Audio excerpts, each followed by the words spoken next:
এখন রয়েছি পাঁশকুড়া লোকালে। হাওড়া স্টেশন থেকে ট্রেন ছেড়ে দিয়েছে, আর আমার পাশে যে গাড়িটা এখন যাচ্ছে সেই গাড়িটা তোমাদেরকে শেয়ার করব। এই দেখো, আমার পাশেই রয়েছে Hatiya Howrah express, AC 2 tower.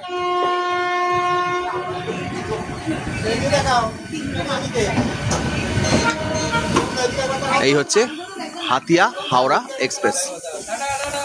আমরা পাঁশকুড়া লোকালে রয়েছে, আর পাশেই যাচ্ছে হাতিয়া হাওড়া এক্সপ্রেস।